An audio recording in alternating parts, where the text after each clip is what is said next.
4,000 ಶಾಲೆಗಳನ್ನ ಕನ್ನಡದ ಶಾಲೆಗಳನ್ನ ಗಡಿ ಭಾಗದಲ್ಲಿ ಮುಚ್ಚಿದ್ದೀವಿ. ಆದ್ರೆ ನೀವು 4,000 ಕನ್ನಡ ಶಾಲೆಗಳನ್ನು ಮುಚ್ಚಿಬಿಟ್ಟು ಅಲ್ಪಸಂಖ್ಯಾತರ ಹೆಸರಿನಲ್ಲಿ ಇರ್ತಕ್ಕಂಥ ಶಾಲೆಗಳಿಗೆ 4,000 ಕೋಟಿ ರೂಪಾಯಿ ಮೀಸಲಿಟ್ಟಿದ್ದೀವಿ. 150 ಕೋಟಿ ರೂಪಾಯಿಯನ್ನ ವರ್ಗ ಆಸ್ತಿ ಸಂರಕ್ಷಣೆಗೆ ಕೊಟ್ಟಿದ್ದೀವಿ. ಅವರು ಸಂರಕ್ಷಣೆ ಮಾಡೋದು ಕೊಟ್ಟಿದ್ದೀವಿ. ಯಾಕೆ ಕರ್ನಾಟಕದಲ್ಲಿ ರಾಷ್ಟ್ರದಲ್ಲಿ ಕೊಡಿ ನಾವು ಬೇಡ ಅನ್ನೋದಿಲ್ಲ. ಆ ಶಾಲೆಗಳು ಕೊಡಿ ಮತ್ತೊಂದು ಕಡೆ 4,000 ಶಾಲೆಗಳು ಮುಚ್ಚಿದ್ದೀರಲ್ಲ, ಅದ್ರ ಬಗ್ಗೆ ಏನಾದ್ರು ಪ್ರಸ್ತಾಪ ಮಾಡಿದ್ದೀರಾ?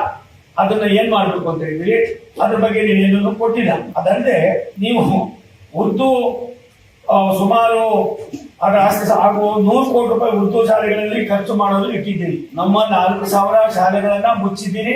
4,000 ಕೋಟಿ ರೂಪಾಯಿನ ಅಲ್ಪಸಂಖ್ಯಾತ ಶಾಲೆಗಳಿಗೆ ಮೀಸಲಿಟ್ಟಿದ್ದೀರಿ. 150 ಕೋಟಿ ರೂಪಾಯಿ ವರ್ಕ್ಸ್ ಫೋರ್ಡ್ ಆಸ್ತಿಗಳನ್ನ ಸಂರಕ್ಷಣೆ ಮಾಡಕ್ಕೆ ಇಟ್ಟಿದ್ದೀರಿ. 100 ಕೋಟಿ ರೂಪಾಯಿಗಳನ್ನ ಶಾಲಾ ಖರ್ಚುಗಳಿಗೆ ಮಾಡಿದ್ದೀವಿ. ಮುಲ್ಲಾಗಳಿಗೆ ಮಾಸಿಕ 6,000 ರೂಪಾಯಿ ಕೊಡೋದಕ್ಕೆ ತೀರ್ಮಾನ ಮಾಡಿದ್ದೀವಿ. ನಮ್ಮಲ್ಲಿ ದೇವಸ್ಥಾನಗಳಲ್ಲಿ ಪೂಜಾರಿ ಕೆಲಸ ಮಾಡ್ತಾರಲ್ಲ, 33,000 ದೇವಸ್ಥಾನಗಳಲ್ಲಿ ಅವ್ರಿಗೆ ಏನ್ ಸ್ವಾಮಿ ಬಳುವಳಿ?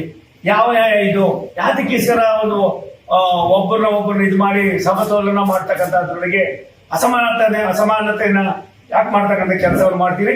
ನೀವು ಮುಸಲ್ಮಾನರ ಓಲೈಕೆ ಮಾಡೋದಕ್ಕೆ ನೀವೇನೇನು ಕೊಡ್ತೇವೆ ಕೊಡೋದು ನಮ್ದೇನು ಇದಿಲ್ಲ. ಆದ್ರೆ ಇನ್ನೊಂದು ವರ್ಗ ಯಾರಿದ್ದಾರೆ, ಬಹುಸಂಖ್ಯಾತರು, ಬೇರೆ ಬೇರೆ ಇದರೊಳಗೆ ಹಿಂದೂಗಳು ಅಂತ ಹೇಳಿದ್ದಾರೆ, ಆ ದೇವಾಲಯಗಳಿಗಾಗ್ಲಿ, ಆ ದೇವಸ್ಥಾನ ಸಂರಕ್ಷಣೆಗಾಗ್ಲಿ, ಆ ಶಾಲೆಗಳನ್ನ ನಡೆಸ್ತಕ್ಕಂಥ 4,000 ಶಾಲೆ ಮುಚ್ಚಿರೋದಕ್ಕಾಗ್ಲಿ, ಮತ್ತೆ ₹1 ಕೂಡ ಇದ್ದೀರಾ? ನೀವು ಯಾವ ರೀತಿ ಮಾಡ್ತಾ ಇದ್ದೀರಿ?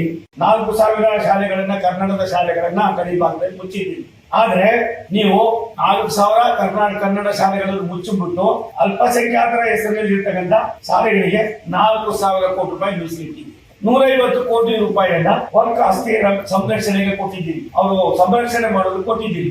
ಯಾಕೆ ಕರ್ನಾಟಕದಲ್ಲಿ ರಾಷ್ಟ್ರದಲ್ಲಿ ಕೊಡಿ ನಾವು ಬೇಡ ಅನ್ನೋದಿಲ್ಲ. ಆ ಶಾಲೆಗಳು ಕೊಡಿ ಮತ್ತೊಂದು ಕಡೆ 4,000 ಶಾಲೆಗಳನ್ನು ಮುಚ್ಚಿದ್ದೀರಲ್ಲ, ಅದ್ರ ಬಗ್ಗೆ ಏನಾದ್ರು ಪ್ರಸ್ತಾಪ ಮಾಡಿದ್ದೀರಾ?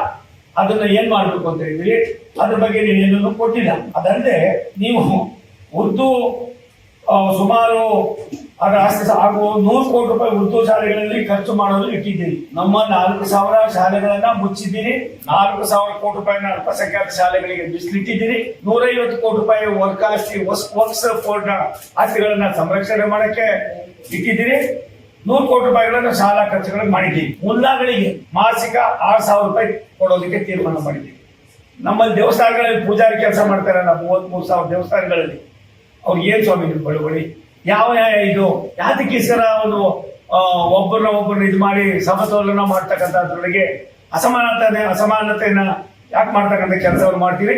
ನೀವು ಮುಸಲ್ಮಾನರ ಓಲೈಕೆ ಮಾಡೋದಕ್ಕೆ ನೀವೇನೇನು ಕೊಡ್ತೇವೆ ಕೊಡೋದಕ್ಕೆ ನಮ್ದೇನು ಇದಿಲ್ಲ. ಆದ್ರೆ ಇನ್ನೊಂದು ವರ್ಗ ಯಾರಿದ್ದಾರೆ, ಬಹುಸಂಖ್ಯಾತರು, ಬೇರೆ ಬೇರೆ ಇದರೊಳಗೆ ಹಿಂದೂಗಳು ಅಂತ ಹೇಳಿದ್ದಾರೆ, ಆ ದೇವಾಲಯಗಳಿಗಾಗ್ಲಿ, ಆ ದೇವಸ್ಥಾನ ಸಂರಕ್ಷಣೆಗಾಗ್ಲಿ, ಆ ಶಾಲೆಗಳನ್ನ ನಡೆಸ್ತಕ್ಕಂಥ 4,000 ಶಾಲೆ ಮುಚ್ಚಿರೋದಕ್ಕಾಗ್ಲಿ, ಮತ್ತೆ ₹1 ಕೂಡ ಇದ್ದೀರಾ?